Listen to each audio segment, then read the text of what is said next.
এটি একটি ছোট্ট ছেলের গল্প যে তার মা বাবার সাথে বাস করত এবং প্রতিদিন সকালে খুশি মনে স্কুলে যেত। কিন্তু স্কুলে তার কোনো বন্ধু ছিল না, তাই প্রতিদিন বিকেলে ক্লান্ত শরীরে সে একলা হেঁটে স্কুল থেকে বাসায় আসতো। একদিন স্কুল থেকে বাসায় ফেরার সময় সে দেখল একটি কুকুর ফুটপাতে ডাস্টবিনের পাশে বসে ক্ষুধায় কাতরাচ্ছে। কুকুরটিকে দেখে তার অনেক মায়া হয়, তাই সে কুকুরটিকে তার টিফিন খেতে দেয়। সে কুকুরটিকে পালার জন্য তার বাসায় নিয়ে যেতে চাইল।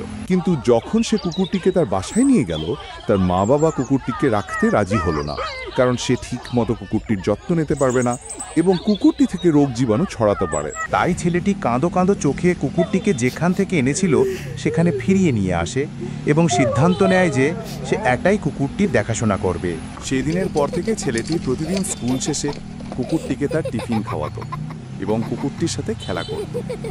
এভাবে তারা ভালো বন্ধু হয়ে উঠল। একদিন ছেলেটির মা বাবা ছেলেটিকে স্কুল থেকে বাসায় নিতে গাড়ি চালিয়ে স্কুলের দিকে যাচ্ছিল।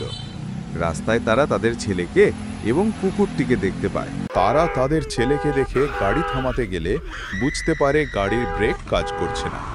আতঙ্কে তারা চিৎকার করে সবাইকে গাড়ির সামনে থেকে সরে যেতে বলে, কিন্তু তাদের ছেলে তাদের গাড়ির সামনেই দাঁড়িয়েছিল। কুকুরটি বিপদ বুঝতে পেরে ছেলেটিকে জোরে ধাক্কা দিয়ে গাড়ির সামনে থেকে সরিয়ে দেয় এবং ছেলেটির জীবন বাঁচিয়ে নেয়। পরবর্তীতে গাড়িটি থামলে ছেলেটির মা বাবা তাদের ছেলেকে অক্ষত দেখে অনেক খুশি হয় এবং তাদের ছেলে ও কুকুরটির বন্ধুত্বের গভীরতা বুঝতে পারে। সেদিন থেকে তারা কুকুরটিকে তাদের বাসায় নিয়ে আসে এবং কুকুরটিকে তারা পরিবারের একটি অংশ মনে করে।